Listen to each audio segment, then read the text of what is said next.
ever really stop to think about just how massive the video game world has become. It's kind of staggering, isn't it? Yeah. I mean, we're looking at global revenue this year of something like $250 billion.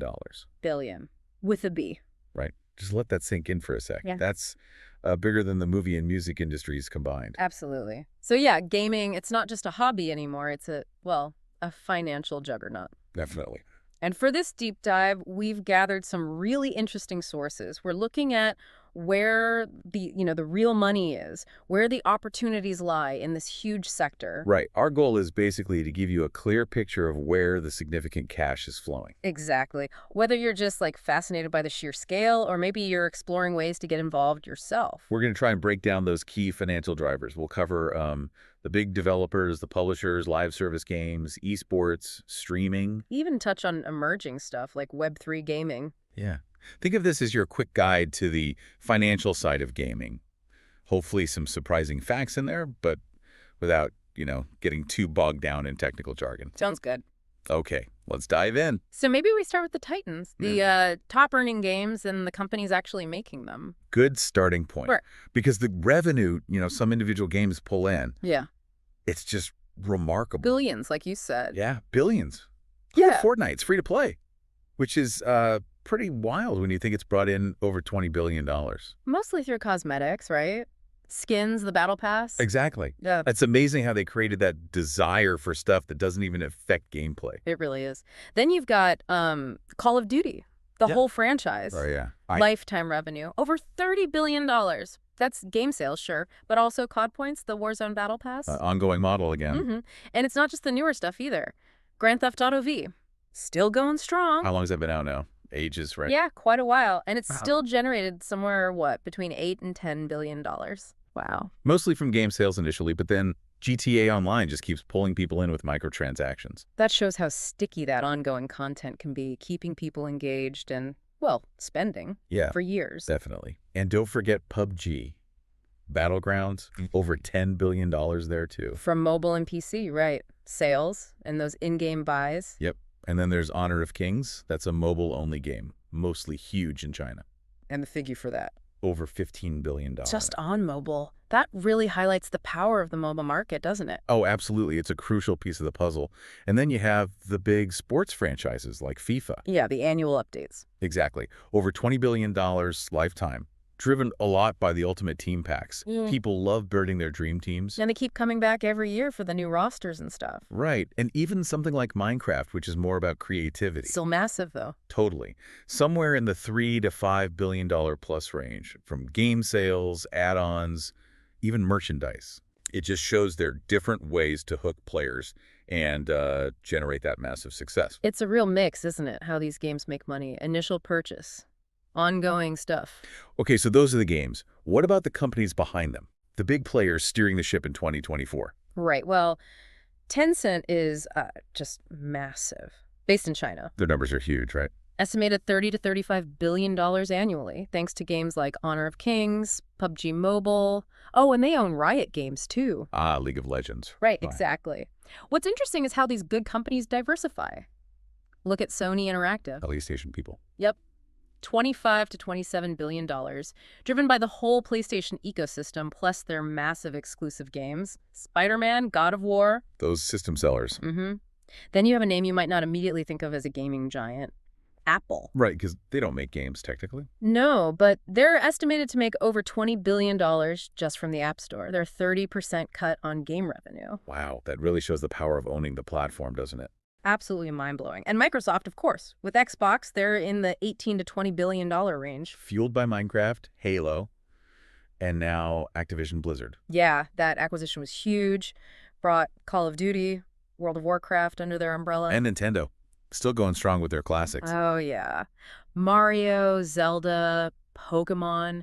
They're a dominant force. $15 to $17 billion range. Still huge. Can't count them out. Never. And we should mention Activision Blizzard itself, pre-acquisition and even now contributing, still around $8 to $10 billion annually. Mostly Call of Duty, Diablo, WoW. Exactly. Those are powerhouse franchises. And finally, Epic Games. Fortnite's creators? Yep. Around $6 to $8 billion. But it's not just Fortnite. They also have the Unreal Engine. Ah, the development tool. Right. They license that out to tons of other developers. It's a really smart, like, dual approach to making money. So for you listening, if you're trying to get a quick handle on the financial muscle here, Yeah. these numbers, Yeah. they paint a pretty clear picture. Huge sums of money. Yeah. And these massive companies with incredibly valuable games, valuable IP. Okay, so that's the big picture scale. Yeah. Let's maybe shift gears now and look at where the potential opportunities might lie for someone looking to get involved. Good idea. Because while these giants dominate the headlines, there are actually quite a few different ways into the gaming world. Like game development itself. Exactly. You've got two ends of the spectrum, sort of. The AAA studios, they pour massive budgets into one game, $50 million up to $300 million, sometimes more. High risk, high reward, I guess. Definitely. But then you have the indie scene. Yeah. Smaller teams, sometimes even just one person. Like Stardew Valley. Perfect example. A huge hit, mostly made by one guy. It shows it's possible. And it feels like the barriers to entry for indie dev have come down a lot, haven't they? They really have. Tools like Unity, Unreal Engine, Godot. Lots are free or have free tiers. Plus, crowdfunding, self-publishing on Steam or itch.io. Makes it easier to get your game out there. For sure. But the flip side, the market is very crowded. Getting noticed, discoverability, that's a massive hurdle. Right. Makes sense. What else? Another huge area, live service games. GaaS. They call it games as a service. The Fortnite model again? Pretty much. The focus is keeping players engaged long term, generating revenue through updates, skins, DLC, battle passes. Fortnite, Apex Legends, Valorant, those kinds of games. Exactly. The potential for that recurring revenue is huge if you can keep players hooked. And for people who like competition. Esports. Yeah, esports and competitive gaming. It's a global market, over $1.5 billion now. And top players can make serious money. Oh, yeah. The very top ones. Over $1 million a year. Through tournaments, sponsors, streaming. It's a whole industry around the competition itself. Totally. Which leads us nicely into game streaming and content creation. Twitch, YouTube gaming. Right. Platforms like that have created pathways for people like, Ninja, Pokimane, Mr. Beast Gaming. To earn really good incomes. Yeah, through ad revenue, sponsorships, channel subscriptions, viewer donations, and new platforms are popping up too, like Kick, TikTok Live. And the cost to start streaming isn't that high, is it? Relatively low startup costs, yeah. But, as we'll probably touch on later, the competition to actually build an audience, it's fierce. I bet. Okay, what else? Investing, publishing. Yep, that's another angle. The indie game scene is buzzing, and platforms like Steam, Epic Games Store, itch.io, they connect games with players. So if you back or publish a game that goes viral?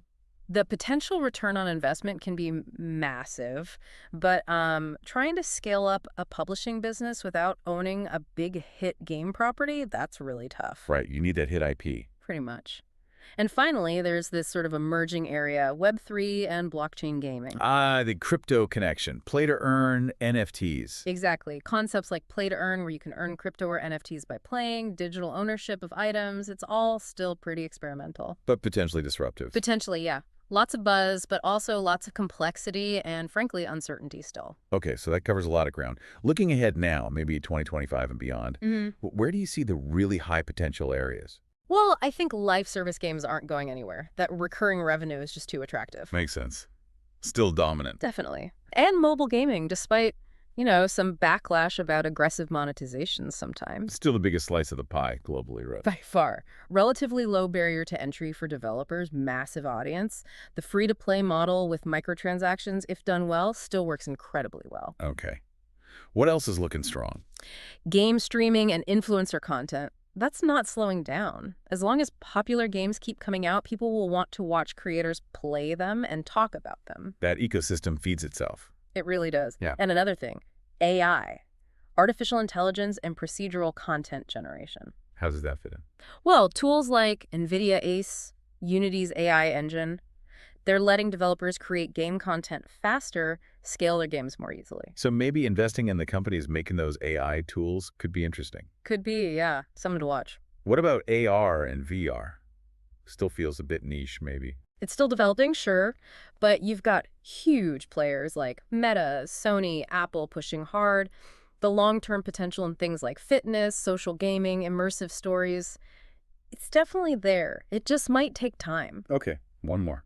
Edutainment and serious games. Games for learning or training. Exactly. Used in healthcare, military training, education. There's real revenue potential there, often from government or corporate clients. Not always glamorous, but potentially very profitable. Interesting. So, okay, we've painted a picture of lots of opportunity, Mm-hmm. but every opportunity has downsides, right? Let's maybe break down some pros and cons. Good idea. Starting with, say, game development and publishing. Okay. Pros? Massive earning potential, obviously, reaching a global audience, recurring revenue possibilities with live services, creative freedom, especially for indies, and those lower entry barriers we mentioned with tools. Sounds great. Cons? High risk of failure. Most games don't make big money. The infamous crunch culture is still an issue. AAA development is incredibly expensive. And yeah, that discoverability problem just getting seen. Right. Yeah. Very competitive. Yeah. What about streaming and content creation? Pros? Low startup costs, multiple potential income streams, ads, sponsors, subs, donations. You can build a personal brand. Flexible lifestyle, potentially. Cons? Hugely competitive. Income can be really inconsistent, especially early on. Big risk of burnout, that pressure to always be on. And you're very dependent on the platform. Twitch changes its rules, your income could vanish. Platform risk? Yeah. That's a big one. Okay, how about investing or starting a gaming business? Pros. It's one of the fastest growing entertainment sectors. Potential for high ROI if you back a winner. Lots of different niches you could focus on. The player base just keeps growing. Sounds. Trends change fast. What's hot today might not be tomorrow. Yeah. Legal and regulatory hurdles can pop up. Often needs significant upfront cash. And like we said, scaling without a hit IP is really hard. Okay. Lastly, mobile and casual gaming. Pros. Right. Potentially the highest revenue segment overall. You can make big profits from relatively simple games sometimes. Ad revenue plus microtransactions can be very effective. Global reach through smartphones. And the cons. That backlash against really aggressive monetization is growing. The app stores are incredibly saturated, super crowded, and the cost to actually acquire users, get people to download your game, can be really high. So, yeah, lots to think about there. While the potential profit is huge across the board. Each path has its own unique mix of opportunities and, well, challenges. Anyone looking to jump in needs to weigh those carefully. Which brings us back, I guess, to that big picture. Video games is the king of entertainment revenue. That Yeah. $250 billion figure for 2024, it just dwarfs other sectors. It really does. And the reasons why are, well, kind of layered. Those recurring revenue models we keep mentioning. Super powerful. Right, the sheer size of the global audience, too. Mobile, console, PC, everyone's playing something. Exactly. Plus the cultural impact of esports and streaming, that drives even more engagement and spending. And then you have the power of established franchises. Creating these huge ecosystems people get really invested in. Yeah. When you compare it directly, it's stark. Global movie box office in 2023, around $40 billion. And music. Roughly $35 to $40 billion for the whole industry. Even the influencer marketing space, which is growing fast. Still way smaller than gaming. Yeah, projected maybe $25 billion plus by 2025. Gaming's just on another level financially. And it feels like games are becoming more than just entertainment, too, right? Definitely. They're getting tangled up with all sorts of emerging tech, Hmm. AI, AR, VR, even those metaverse ideas. They're cross-generational, global. Highly monetizable, easily expandable, and sort of central to where a lot of new tech is heading. Okay, so you've been listening to all this. Maybe you're thinking, all right, how could I actually get involved? Let's give some concrete first steps, maybe. Good call. Depends on your interest, of course, if you're thinking about being a creator. Like streaming or making videos. Yeah, a good start is just starting. Hmm. Build a presence on Twitch or YouTube. Focus on games you genuinely like that have an active community. Maybe review industry news or make guides. Sure, or even making mods or fan content for games like Skyrim or Minecraft. That can be a way to get noticed, connect with people. Okay. What if you're thinking more like an investor? Well, the straightforward route is looking at public stocks. Big companies like Tencent, Microsoft, Nintendo, Sony, Take-Two. The ones we mentioned earlier. Exactly. If you're interested in smaller, earlier stage stuff, there are platforms like Republic or Seed Invest. They list gaming startups sometimes. But be cautious with the really new stuff, Right. like NFTs and Web3. Yeah, I'd say approach that area with caution. It's still very volatile, very uncertain. Observe, maybe, but be careful jumping in heavily right now. Makes sense. And for budding developers. Get your hands dirty with the tools. Learn Unity or Unreal Engine, their industry standards. Maybe do game jams. Absolutely. Game jams are fantastic for building skills fast and meeting other devs. You could also freelance, check out sites like itch.io, Upwork, Game Dev Market, build a portfolio, earn some cash. Or collaborate on indie projects. Yeah. Especially look for projects trying something new, interesting mechanics, cool stories, maybe social co-op stuff. Find your niche. Okay, so wrapping this all up, the big takeaway is The video game industry is, well, massive. It's a diverse economic engine. Huge opportunities for creators, entrepreneurs, investors. that, and it's a big but. It comes with significant challenges and risks, too. It's dynamic, it's super competitive, you need to go in with your eyes open. Right. Which leads us maybe to a final thought for you, the listener, to chew on. Given how fast tech evolves, how player tastes change, what's the next unexpected multi-billion-dollar opportunity in gaming? Something we haven't quite grasped yet. Could it be like really advanced AI-driven experiences? Or something blurring the lines between physical and digital play even more? Or maybe entirely new forms of interactive entertainment we can't even imagine right now. It's exciting to think about. It really is. Well, we hope this deep dive has sparked your curiosity a bit and maybe given you a clearer map of the financial landscape in the gaming world. Now it's up to you to explore what parts of that map interest you most. Exactly. Thanks for exploring this with us.